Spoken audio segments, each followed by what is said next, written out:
감사합니다.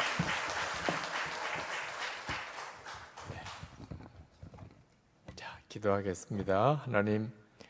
하나님 사랑하시는 우리 일신교회 하루 부흥회 하나님의 말씀을 전하려고 섰습니다. 또 오늘 특별하게 주신 귀한 은혜의 집회에 하나님이 이미 말씀으로 은혜 주신 줄 믿고 드린 감사 헌금을 위하여 축복합니다.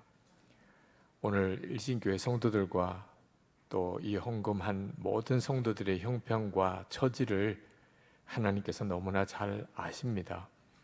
헌금하게 하신 하나님의 계획도 있음을 믿습니다. 하나님, 저들이 언제 어디서든지 하나님 앞에 나갈 때마다 감사할 제목이 늘 있게 하소서.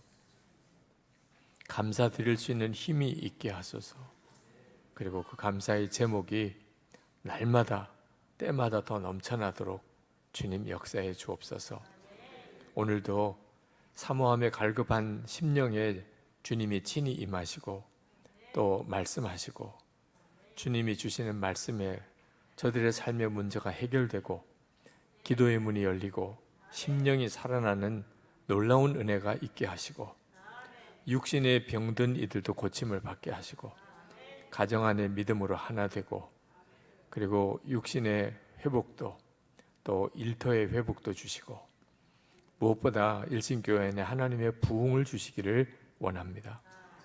오늘도 말씀의 은혜가 우리의 심령에 깊이 임하고 지금도 저희와 함께 계시는 주님을 바라보는 눈이 온전히 열리게 하시기를 원하며 주 예수 그리스도의 이름으로 간절히 기도합나이다. 아멘. 아멘. 우리 일신교회 성도 여러분들을 진심으로 축복합니다. 네, 참 오래간만에 온 것 같습니다. 일신교회 많이 바뀌었네요. 주변도 많이 바뀌고 또 좋은 주차장도 생기고 또 좋은 목사님도 또 이렇게 뵙고 너무나 감사합니다. 저는 이렇게 교회를 은퇴하고 이제는 교회를 다니면서 말씀을 전하는 일을 하게 됩니다. 영상에서 잠깐 소개했지만 예수 동행 운동을 합니다. 매일 일기를 쓰면서 주님을 늘 생각하고 살아보자. 그래서 예수 동행 운동을 하고 내년에는 한국에서 아주 큰 세계적인 선교 대회가 열립니다. 그 대회를 위해서 섬기고 있습니다. 근데 그러다 보니까 많은 목사님들과 성도들을 만나보는데 예수님을 잘 믿으시는 분과 그냥 형식적으로 신앙생활 하시는 분의 뚜렷한 차이가 있더라고요. 그 차이가 얼굴이더라고요. 얼굴. 예수님을 잘 믿으시는 분들은 얼굴에 분명한 표시가 나더라고요. 미국 서부 시절 개척 시절에 금광을 발견한 사람들이 그 금광을 채굴하기 위해서 준비를 하기 위하여 흩어지면서 약속을 했습니다.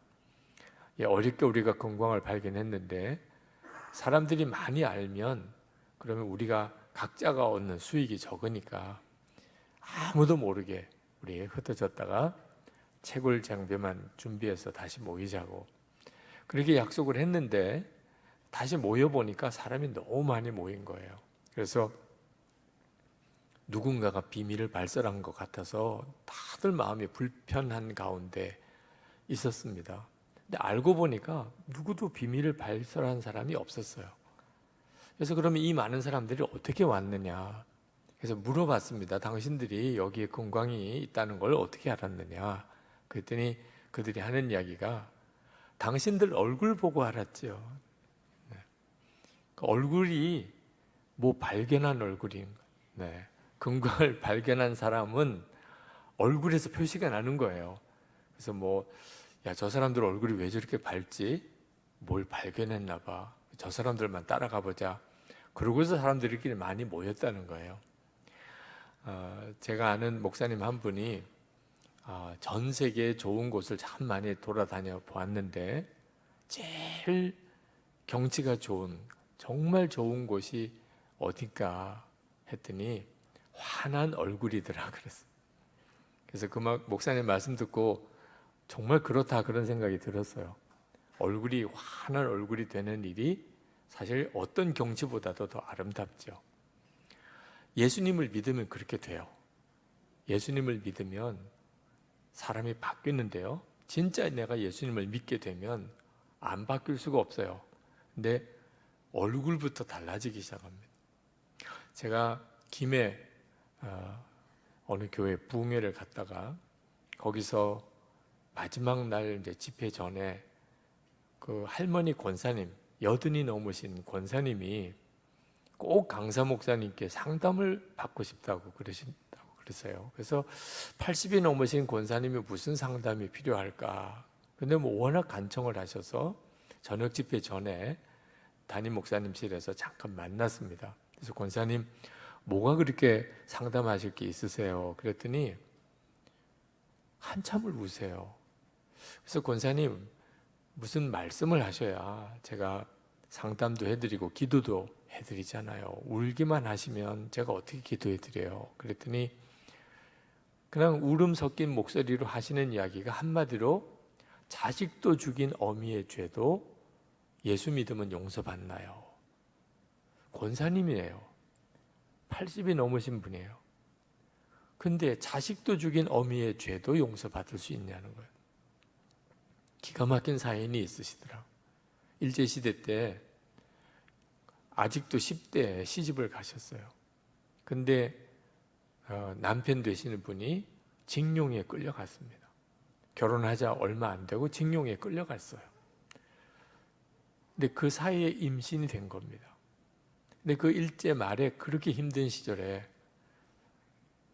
남편도 없는데 며느리가 아기를 임신을 했으니까 시댁에서도 보기가 안 좋아서 그냥 친정에 가라고 하더래요.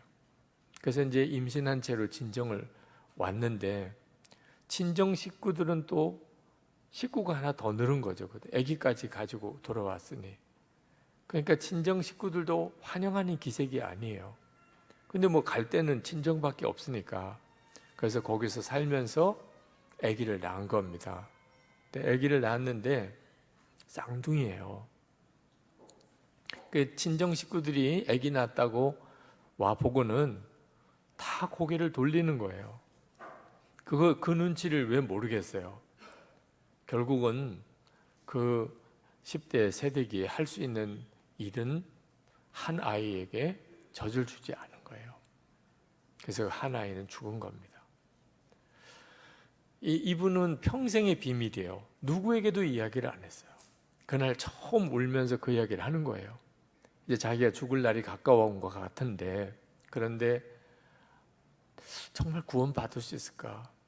아니, 다른 죄는 다 용서받아도 자식을 죽인 어미의 죄가 어떻게 용서될 수 있을까? 그게 이제 이 권사님에게는 숙제예요. 그 권사님 이야기를 나중에 들어보니까 그 교회에서 그렇게 열심히 섬기고 봉사하는데 청소는 도맡아서 하시는 분.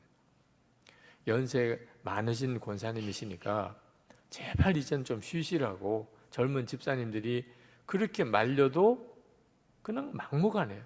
강단 위에 청소, 물걸레질 다 그 권사님이 알아서 하시고, 이렇게라도 하면, 그러면 내가 구원받을 수 있을까? 용서받을 수 있을까?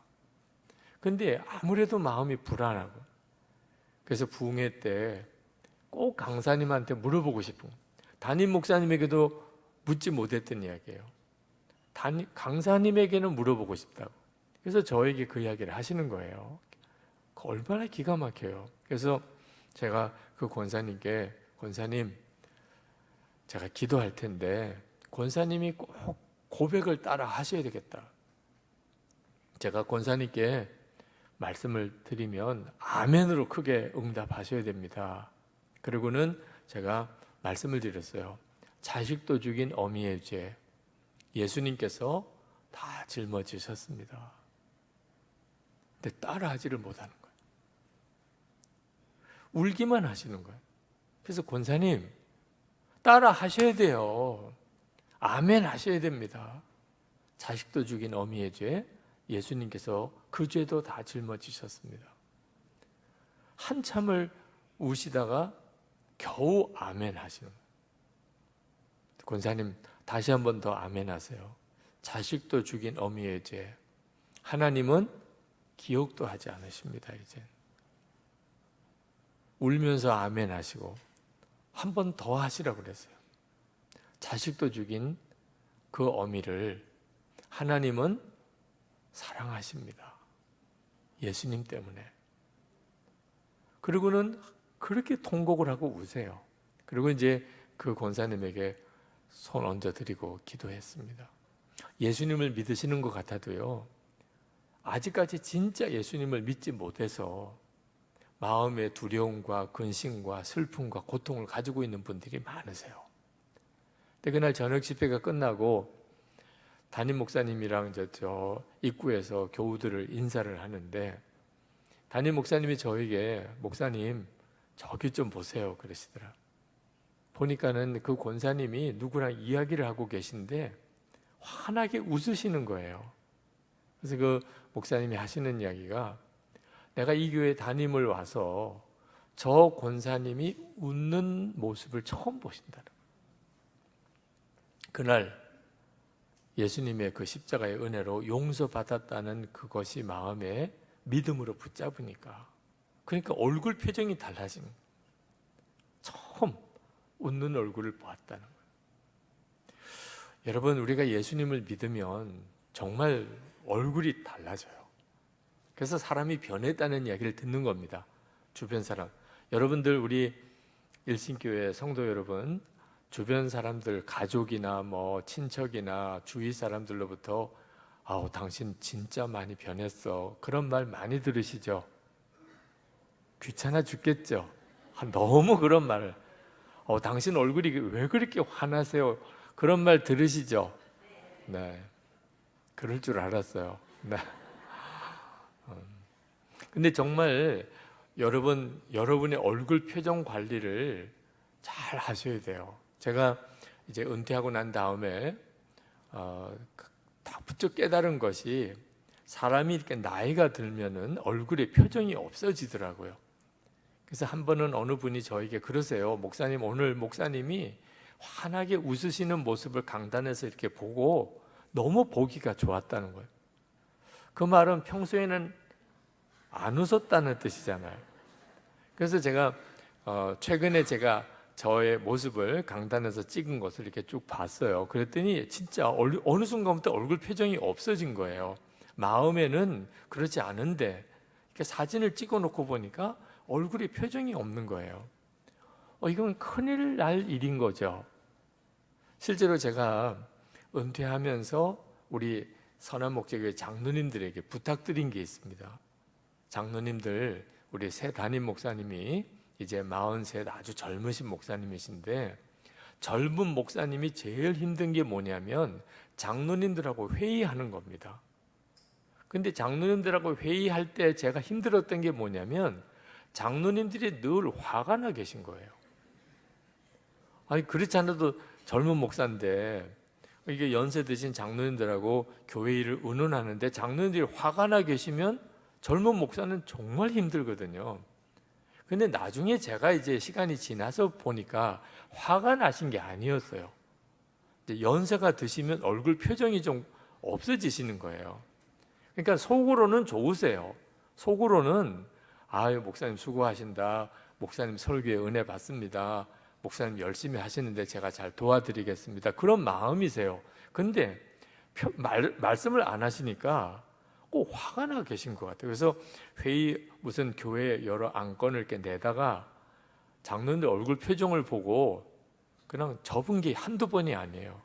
아이고, 장로님들이 싫어하시는구나, 장로님들이 반대시구나. 그래서 제가 참 어려웠었는데, 제가 이제 나이가 들고 보니까 장로님들이 반대하시거나 뭐 싫으신 게 아니고 그냥 표정이 없으신 거더라고요. 그래서 제가 우리 교회 장로님들에게 부탁을 드렸어요. 장로님들 앞으로 목사님하고 회의할 때 우리 목사님이 조금 어느 정도 나이가 드실 때까지는 억지로라도 좀 웃으세요. 네. 그래야 목사님이 마음이 편안한 거예요.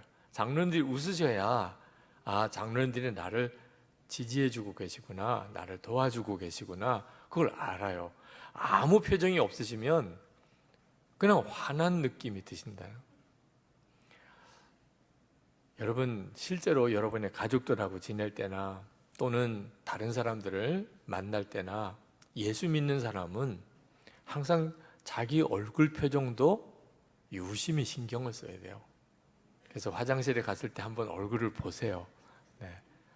또 웃는 얼굴 표정을 한번 연습도 해보시고. 그러나 사실 억지로 연습해서 얼굴 표정이 달라지는 것은 한계가 있어요. 마음이 바뀌어야 돼요. 마음이 바뀌면 그러면 얼굴은 저절로 바뀌어요. 근데 오늘 말씀이 참 놀라운 말씀을 하셨어요. 예수님께서 나는 포도나무고 너희는 가지라.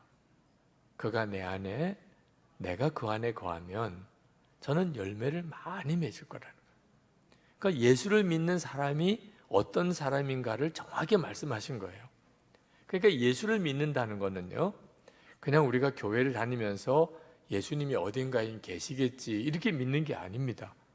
예수님은 2000년 전에 나 위하여 십자가에 죽으신 분이시지 그렇게만 믿는 것도 아니에요. 예수님을 믿는다는 것은 나는 예수님 안에, 예수님은 내 안에 거하시는 거예요. 그게 예수님을 믿는 거예요.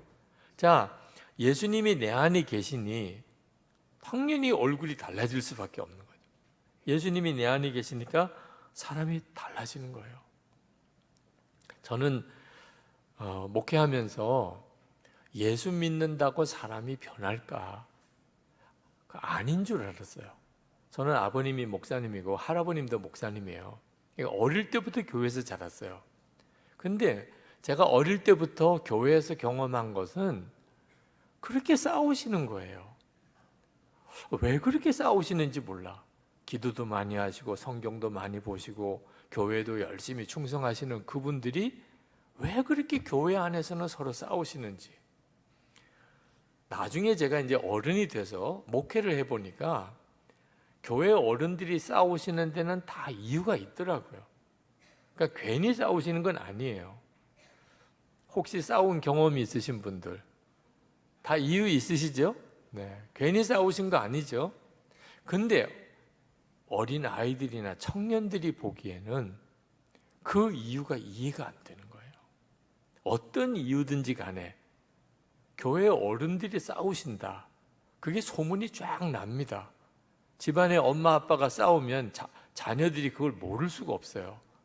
자녀들 모르는 가운데 싸워도 다 표시가 납니다. 교회도 마찬가지예요. 교회 어른들이 싸우면요, 교회 청년, 학생들, 어린이들 다 알아요. 느낌이 그래요. 그래서 그렇게 동네 아이들 다 교회 다니다가 나중에 중학교, 고등학교 다 교회 떠나요. 나중에 저 혼자 남았어요, 우리 동네에. 왜? 저는 집이 교회야. 아버님이 목사님이니까 저는 교회를 떠날 수가 없는 거예요. 집이 교회니까. 그렇게 교인들끼리 싸우는 일이 그렇게 마음이 아팠어요. 그래서 예수 믿어도 사람은 안 바뀌나 봐. 그렇게 생각을 했어요. 근데 그게 아니었어요. 예수님을 진짜 제대로 믿으면 사람은 다 바뀌어요.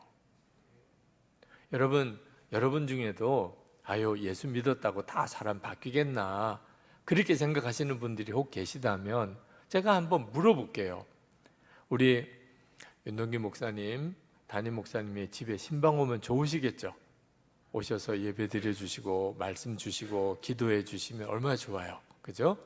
저희도 교우들이 제가 신방하고 예배 드리고 기도해 드리는 걸 좋아하더라고요. 그런데 우리 윤 목사님 모시고 살라 그러면 어때요?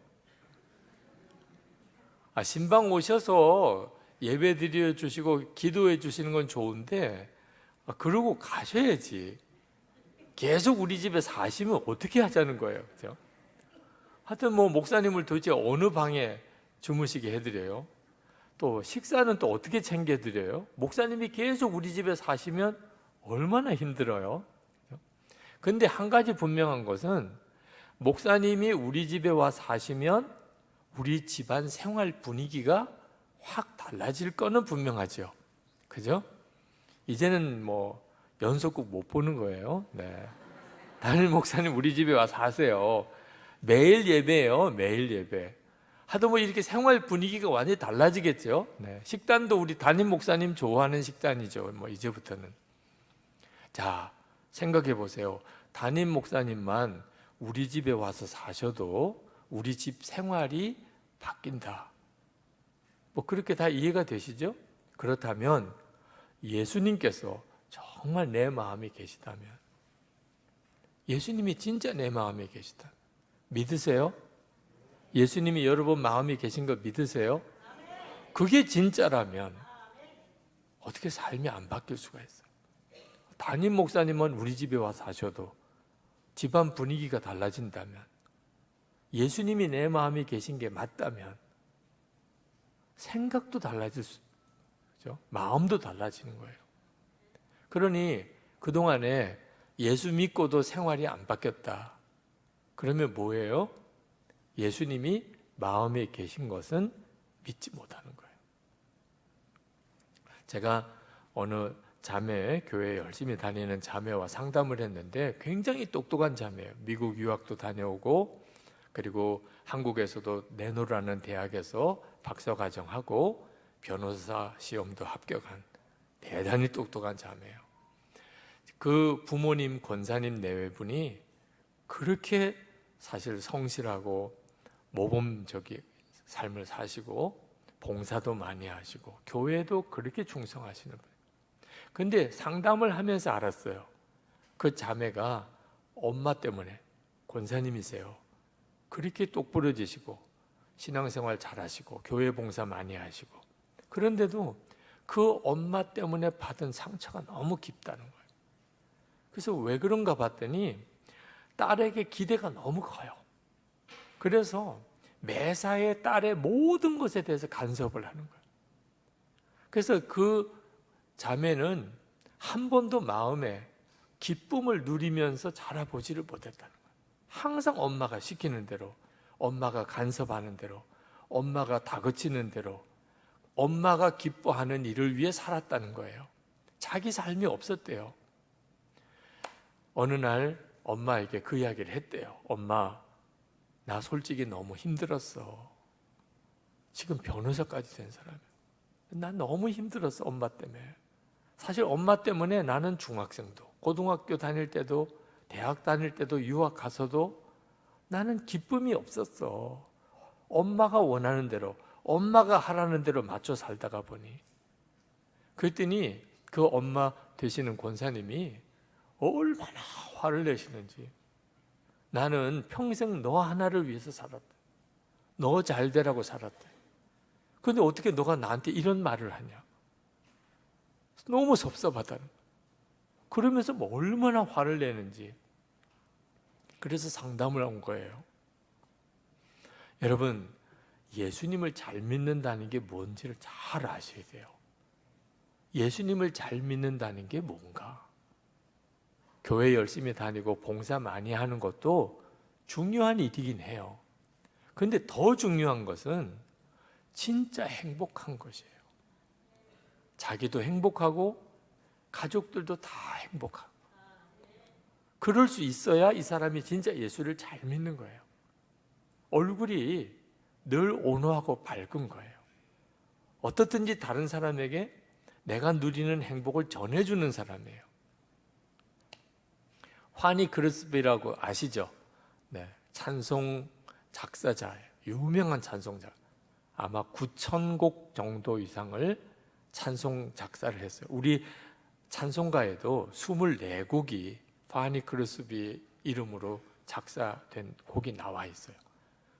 미국에서 찬송가가 나올 때 파니 크리스비의 찬송가가 너무 많으니까, 한 사람의 이름으로 찬송 작사자가 너무 많으니까 가명을 써야 됐을 정도로, 그럴 정도로 찬송 작사 많이 한, 우리도 뭐 너무나 잘 아는 찬송가, 뭐 우리가 주 없이 살 수 없네, 그 찬송을 비롯해서 정말 은혜로운 찬송가 많이 작사한 분인데 이분이 맹인이에요.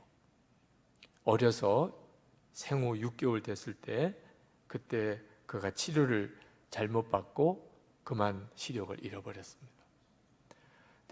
근데 그렇게 밝아요. 그래서 사람들이 물어요.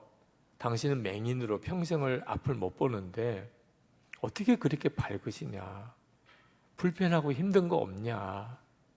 그때 파니 크로스비가 그렇게 대답을 해요. 제가 앞을 못 보는 것은 아주 소중한 보석 하나를 잃어버린 것과 같습니다. 사실 그렇죠. 앞을 보지 못하는 것은 살아가는 동안에 굉장히 힘든 일 중에 하나죠.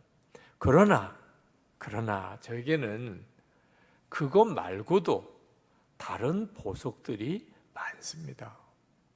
그 많은 보석 중에 하나를 잃어버린 거예요. 그러니까 굳이 그거 하나 때문에 그렇게 슬퍼하고 고통스러워할 이유가 없어요. 왜? 나에겐 다른 보석이 많으니까. 그리고 무엇보다도 내 안에는 보배 중에 보배이신 예수님이 계십니다. 그 예수님이 내 안에 계시는데 내가 앞을 못 본다 그래서 굳이 그것 때문에 그렇게 슬퍼할 이유가 없습니다. 여러분, 예수님께서 정말 여러분 안에 계신 것에 대하여 진짜 믿게 되면, 그러면 우리는 이 세상 살아가는 동안에 삶 전체가 달라지는 삶을 살게 돼요.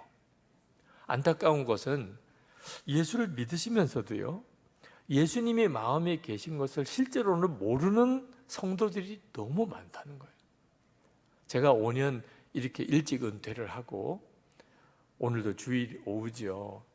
제가 담임 목사를 했으면 사실 오늘 이 시간에는 올 수도 없는 시간인데 이렇게 교회들마다 다니면서 말씀을 전할 이유가 예수님과 동행하십시오. 예수님이 여러분 마음 안에 계십니다. 그 사실을 전하기 위해서 제가 일찍 은퇴를 하고 이렇게 말씀을 전하러 이렇게 여러 교회를 다니게 된 거예요. 많은 성도들이 예수님이 마음에 계신 것은 믿는데요. 목사님, 저 예수님이 제 안에 계신 거 믿습니다. 그러세요.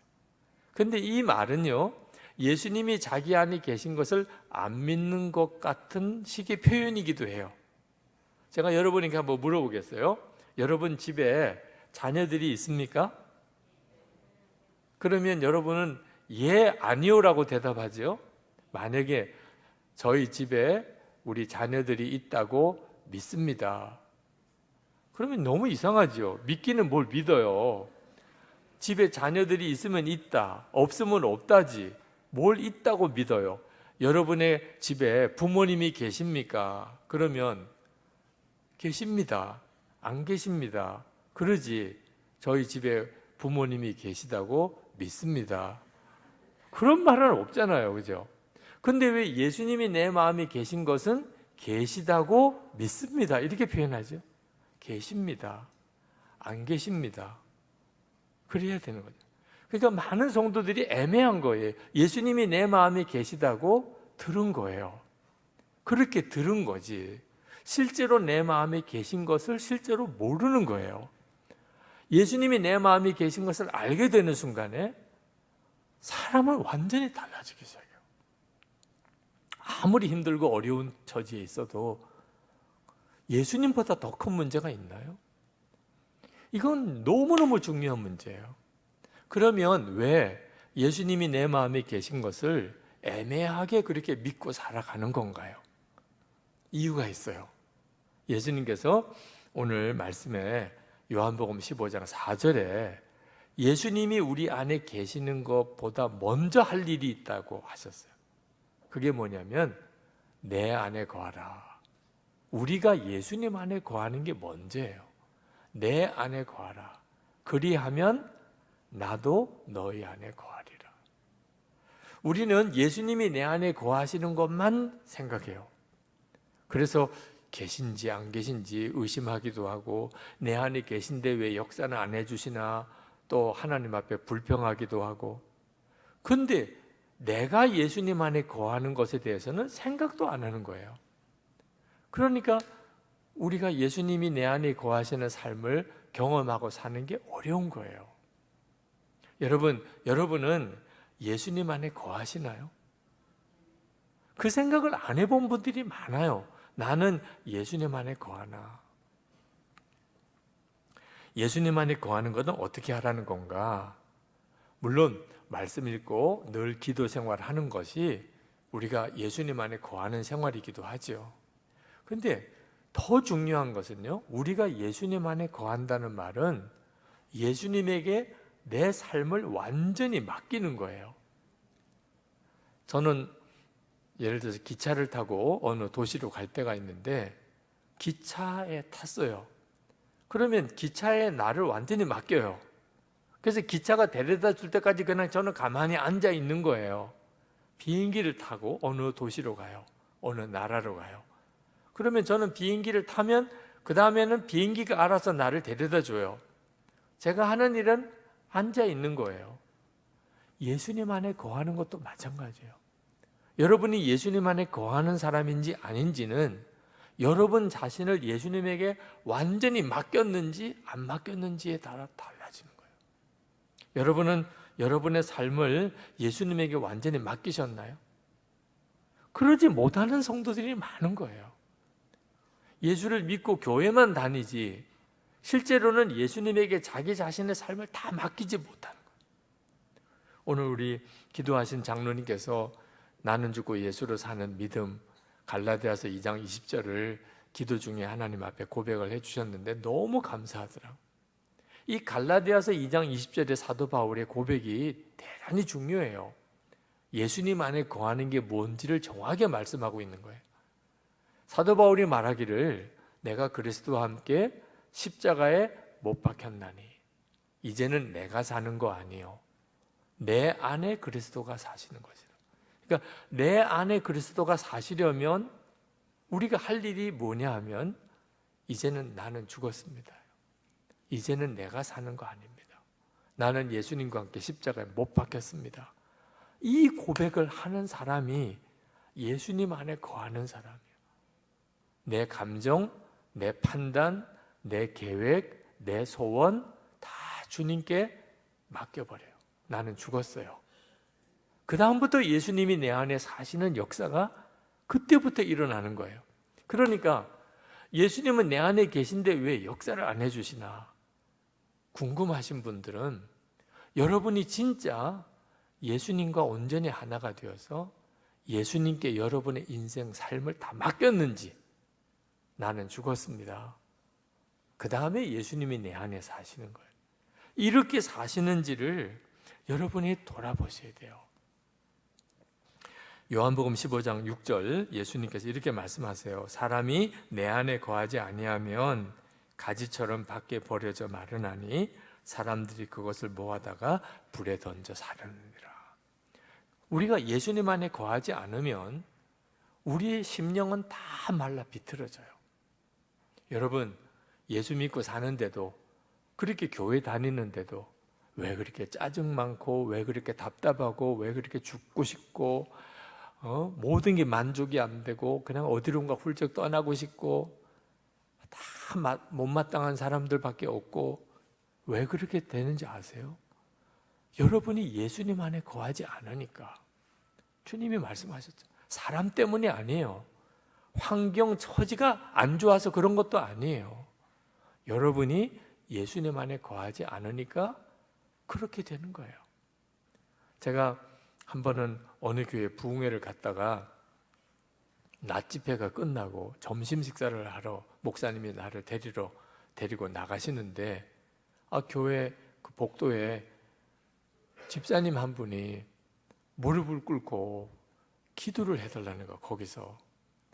그러면서 자기가 지금 정신병원에 있는 딸을 만나러 간대요. 근데 가서 딸에게 엄마를 용서해라. 너가 이렇게 병원에 있는 것은 이 엄마 때문이다. 그걸 고백하고 용서를 구하려고 한다는 거예요. 그래서 목사님 기도를 해달라는 거예요.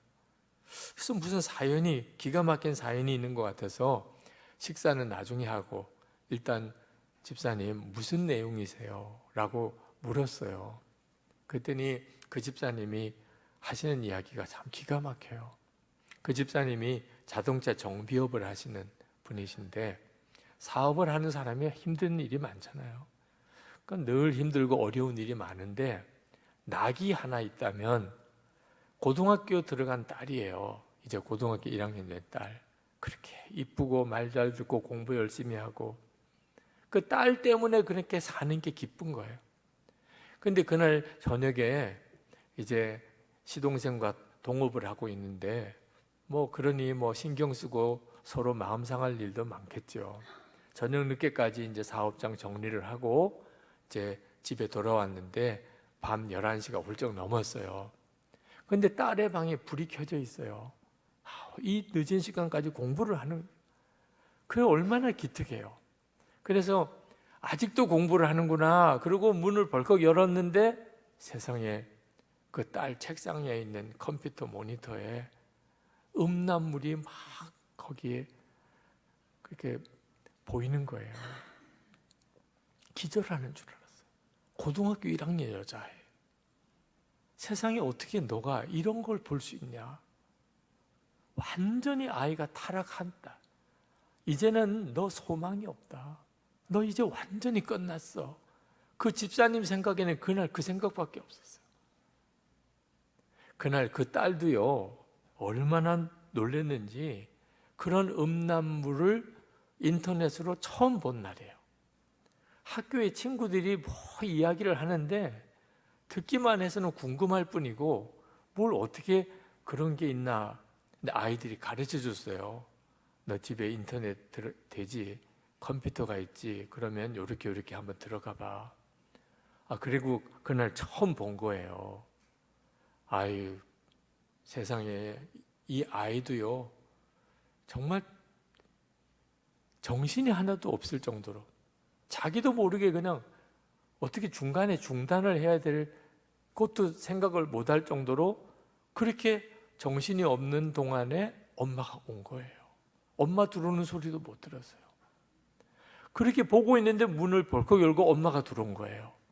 그걸 보는 것을 엄마한테 들킨 이 딸의 심정은 그 딸대로 또 이제는 큰일 났다.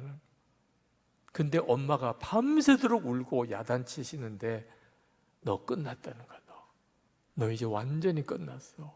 너 어떡하냐? 자기도 끝났다고 생각해도 나 이제 소망이 없어. 나 이제 완전히 다 버린 사람이야. 그 다음 날 학교에서 연락이 왔는데 빨리 부모가 와보라는 거예요.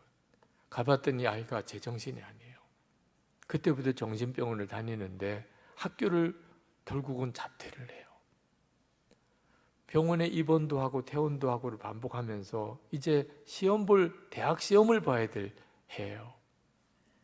그 집사님이 그날 저녁에 그날 오후에 낮 집회에 왔다가 딸이 정신병원 들어간 게 자기가 예수님 안에 거하는 삶이 사라지지 않고 있었기 때문에 그날 딸의 그 모습을 보고 제대로 주님이 자기를 통해서 역사하시도록 반응하지를 못했기 때문이라는 걸 깨달은 거예요. 얼마든지 다시 붙들어주고 다시 회복시켜주고 바로 살도록 해줄 수 있는데, 얼마든지 그럴 수 있는데 여러분, 기도도 안 되고 성경도 못 읽고 마음에 평안과 기쁨도 없고 주님이 나와 함께 계신 것도 믿지 못하고, 이거 굉장히 무서운 상태예요. 예수님 안에 거하지 않은 상태에 있으면서 부부 사이에 어떤 문제 때문에 다툼이 생겼다. 그러면 부부 사이에도 회복하기 어려운 상처를 남겨요. 내가 예수님 안에 거하지 않은 상태에서 자녀들에게 뭘 말을 했다. 자녀들에게 깊은 상처를 남겨요. 부모님에게도 마찬가지. 내가 예수님 안에 거하지 않은 상태에서 내가 무슨 계약서에 도장을 찍었어요. 두고두고 후회스러운 결과를 가져와요. 너무나 많은 성도들이요, 예수님 안에 거하는 생활이 얼마나 중요한지를 몰라요. 그리고는 그냥 교회만 다니고 그리고는 예수 믿는다고 생각하고 무슨 도장 하나도 어쩌면 그렇게 쉽게 찍어버리는지, 말 한마디도 어떻게 그렇게 툭툭 내뱉는지 그러니까 예수 믿고도 열매가 없는 거예요. 열매가. 예수 믿는 열매가 없어요. 삶에. 그리고는 계속 가족들끼리도 서로 다투고 싸우고 상처받고 상처 주고, 그리고 살아가는 삶 속에 하나님의 역사를 경험을 못하는 거예요. 여러분, 예수님 안에 거하는 삶이 너무너무 중요해요. 혹시 지금 이 시간에 내가 예수님 안에 거하고 있지 않다, 그런 느낌이 드시는 분들은 오늘 예배 끝나고 남편이나 아내하고도 대화하는 거 조심해야 돼요. 지금 말하면 꼭 서로 안 좋은 결과만 남기는 거예요. 그래서 남편이나 아내가 말 걸어도 말하지 마요. 예수님 안에 거하지 않은 사람은 말하면 하면 할수록 손해야. 집에 가서 아이들에게도 말하지 마요. 부모님에게도 말하지 마요. 내일 직장 가서 사업장에 가서도 예수님 안에 거하지 않은 상태에서는 도장도 찍으면 안 돼요. 근데 또 말 안 하면 또 문제가 돼요. 말을 걸어왔는데 말을 또 안 해도 또 그렇죠. 그러니까 그럴 경우에는 종이에다가 써요. 여보, 나 지금 예수님 안에 거한 상태가 아니야. 지금은 무슨 말 해도 당신에게 상처가 될 가능성이 많아. 내가 예수님 안에 거한 다음에 말할게. 조금만 기다려줘. 그렇게 하세요. 항상 예수님 안에 거하는 것부터 해야 돼요. 그러면 약속하셨어요. 예수님이 내 안에 거하시겠다. 나는 죽었습니다. 그게 예수님 안에 거하는 거예요. 주님께 다 맡깁니다. 그게 예수님 안에 거하는 거예요. 여러분이 그러면 마음에 기쁨과 감사가 회복이 돼요. 그리고 평안이 와요. 하나님의 지혜가 임해요. 말 한마디도요, 하나님이 역사하실 말씀을 할 수 있게 돼요. 그것 때문에 예수 동행 일기를 쓰라고 권해드리는 거예요. 매일 예수님을 생각하고 주님 안에 거하는 삶을 살면서 그것을 꼭 기록해 보시라. 그리고 성도들끼리 나누어 살라. 왜? 주님과 동행하는 삶을 꾸준히 살기 위해서. 그 다음에 주님이 역사하세요. 저는 예수 동행일기를 쓰면서 교우들에게 정말 놀라운 변화를, 주님이 역사하시는 변화를 굉장히 많이 들어요. 어느 집사님이 처음 동행일기를 쓰신 날이에요. 12월 28일부터 일기를 쓰기 시작했다. 큰아들에게 이 일기에 대해 이야기해 주었다. 오늘은 두 아들이 방학하는 날. 아이들은 너무 기뻐했지만 엄마인 나는 말할 수 없는 비통함이 몰려왔다. 이제 이 아들들과 44일간의 험난한 대장정을 어찌 헤쳐나가리요. 게다가 바로 이 순간에 주님과 24시간 동행하는 일기를 써야 되다니.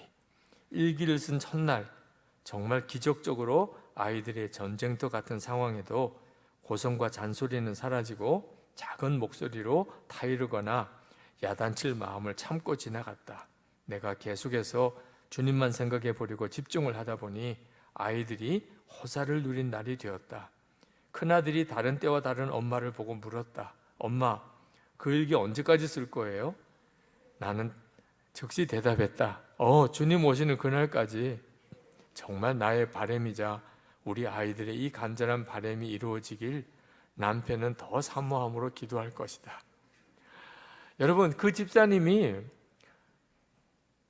그날 어쩌면 그렇게 가정 안에 변화를 경험했을까요? 예수님이 그 일기 쓴 그날부터 함께 가신 거예요?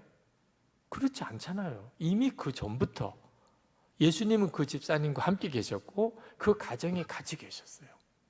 그런데 왜 그날 그렇게 변화가 일어나요? 예수님을 생각해 보려고 하니까.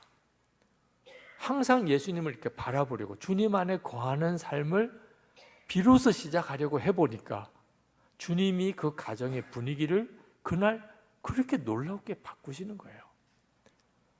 여러분, 예수님은 진짜 여러분 안에 계세요. 그러니까 오늘 여기까지도 오신 거죠. 예수님이 아니면 오늘 여러분이 여기 올 사람이 없어요. 그런데 왜 예수님은 역사를 안 해주시죠?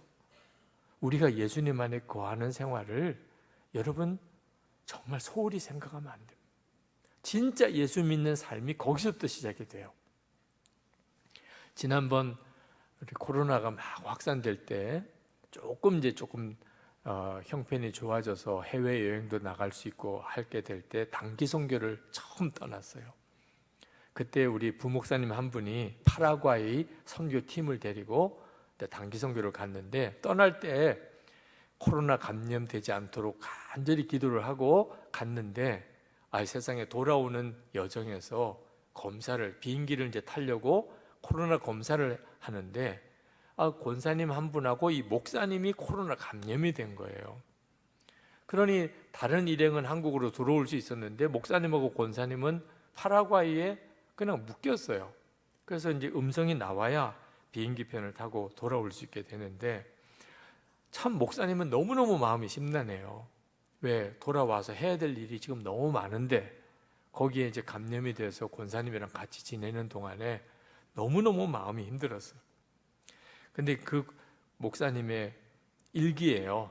제가 그 목사님의 일기를 소개해 드리려고 제가 중간중간에 있는 내용들은 빼고 이제 그 전체적인 맥락만 읽어 드립니다.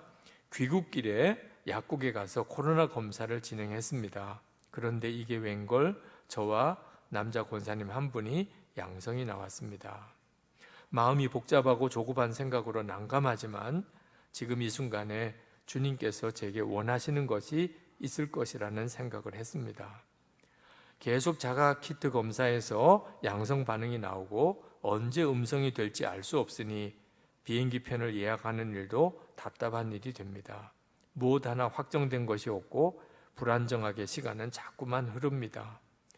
노아의 방주와 같이 하나님의 인도하심에 철저히 맡겨야 하는 때라는 것은 알지만, 문제는 머리로는 100번 1000번 이해가 가지만 마음에는 파도가 치는 것과 같으니 큰일입니다.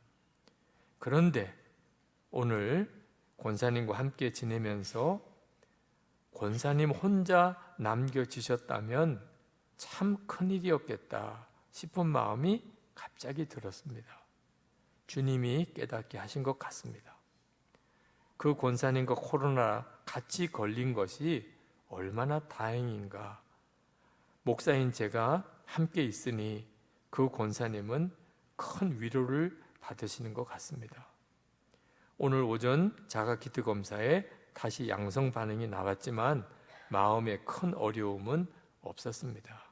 이미 주님께서 해답을 주셨기 때문입니다. 여러분, 정말 주님이 모든 상황에서 우리에게 답을 주세요. 아무리 힘들고 어려워도 우리가 주님 안에 거하면 주님은 우리에게 왜 그런지, 그때는 어떻게 해야 되는지, 하나님께서 어떤 것을 기뻐하시는지를 다 알게 하세요. 그러니까 그 목사님이 이 권사님만 코로나 감염됐으면 그 권사님 혼자서 그 파라과이에서 혼자서 어떻게 지내요? 근데 자기도 코로나가 딱 감염이 되니까 목사님과 권사님이 같이 있으니까 권사님은 얼마나 의지가 되는지, 그리고 목사님이 있으니까 그 파라과이 현지에 있는 교회나 다른 분들이 너무나 잘 도와주셔서 그래서 나중에 잘 돌아오실 수도 있게 돼요. 제 친구 목사님 후배에 셋째 아이를 얻었는데요, 다운 증후군인 아이예요. 그 아이가 다운 증후군인 걸 알고 그 목사님이 얼마나 마음이 낙심이 됐는데, 하나님께 새벽기도 끝나고 기도하는데 막 원망이 나오더래요. 어떻게 하라고? 하나님 어떻게 하라고 이런 아이를 주십니까? 아니 목회가 얼마나 힘든데, 아니 이런 아이를 기르려면 시간도 재정도 필요한데 하나님 목회하라는 거예요? 말라는 거예요? 막 그렇게 하나님께 원망을 하는데 하나님께서 그런 음성을 들려주시더래요. 이놈아, 너 지금까지 너 나 하나면 충분하다고 했잖아. 그랬어 안 그랬어? 나는 예수님 한 분이면 충분합니다. 너 그랬잖아. 그런데 너 가만히 보니까 그게 아니네. 너는 아이들이 건강하고 교회가 편안하고 너가 교인들이 사랑해주고 너 이런 조건이어야 너는 행복한 사람이구나. 그 목사님이 그 하나님의 음성을 듣고 비로소 하나님 앞에 회개가 터졌어요. 하나님, 제가 그동안 예수님 한 분이면 충분하다고 말은 했는데 제 믿음이 그게 아니었습니다. 이게 셋째가 다운 증후군인 걸 보고 나니까 그렇게 내 마음이 무너져 버렸습니다. 그때 하나님께서 그 목사님에게 또 깨우쳐 주신 것이, 하나님이 이 아이를 어느 부부에게 맡길까 찾고 찾다가 그 목사님 부부를 하나님이 택하셨다는 것을 깨달았어요. 그러니까 감사가 터졌어요. 하나님, 우리 부부를 그렇게 귀하게 여기셨군요. 우리는 잘 책임져 줄 거다, 잘 기를 거다, 이렇게 인정해 주셨군요. 그러니까 너무 감사하더래요. 그리고 집으로 들어갔어요. 집에 가서 새벽기도 나올 때 본 아이는 그렇게 근심거린데 돌아가서 보니까 너무 사랑스럽더래요. 그래서 이제 그 아이를 품에 안고 하나님께 감사 기도를 드렸대요. 하나님, 이 아이를 우리에게 주셔서 감사합니다. 사실 그 아이는 이제 갓난아기니까 뭘 알겠어요. 근데 아버지 목사님이 자기를 끌어안고 하나님께 감사 기도를 드릴 때 그 아이의 영혼은 얼마나 복이 있었겠어요. 그 사모님은요, 더 하세요. 그 아이가 다운 증후군인 걸 알고 울고 싶은 거예요. 한 번 정말 울고 싶은 거예요. 그런데 울 데가 없는 거예요. 그래서 하나님께, 하나님, 한 번 큰 소리로 울게라도 해주세요. 그게 그 사모님의 소원이에요. 교회에서 울면 교인들이 뭐라고 생각하겠냐. 아니, 교인들 중에 장애아가 있는 그런 교인들은 사모님이 울면, 아니, 그 장애아는 하나님의 저주인가? 그럴 거 아니겠어요. 또 임신한 교인들이 있는데 얼마나 불안하겠어요. 그래, 교인들이 있는 데서 못 우는 거예요. 집에서도 못 울어요. 왜냐하면 큰아이 둘이 있는데 그 아이들이 뭐라고 생각하겠어요? 엄마가 왜 저렇게 울어? 저 동생이 엄마의 슬픔인가 봐. 그렇게 생각할까 봐 집에서도 못 울어요. 하나님, 한 번 좀 크게 울고 싶다고 그렇게 탄식을 할 때 하나님이 그 사모님 앞에 환상같이 보여주셨어요.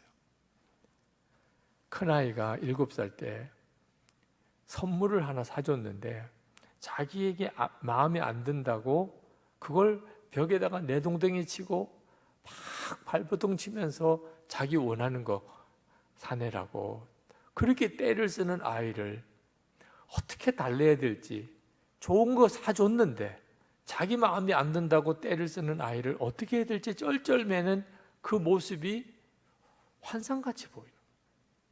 내가 하나님께 이렇게 하고 있구나. 하나님이 나에게 선물을 주신 건데 내 마음에 안 든다고 내가 투정을 하는 거구나. 그러고 보니까 그 사모님에게 그 아이가 선물이더래요. 그 사모님이 저희 교회 여전도사님이셨어요. 아주 똑똑하신 분인데, 근데 이제 남편 목사님하고 결혼을 하게 돼서 사모님이 되셨잖아요.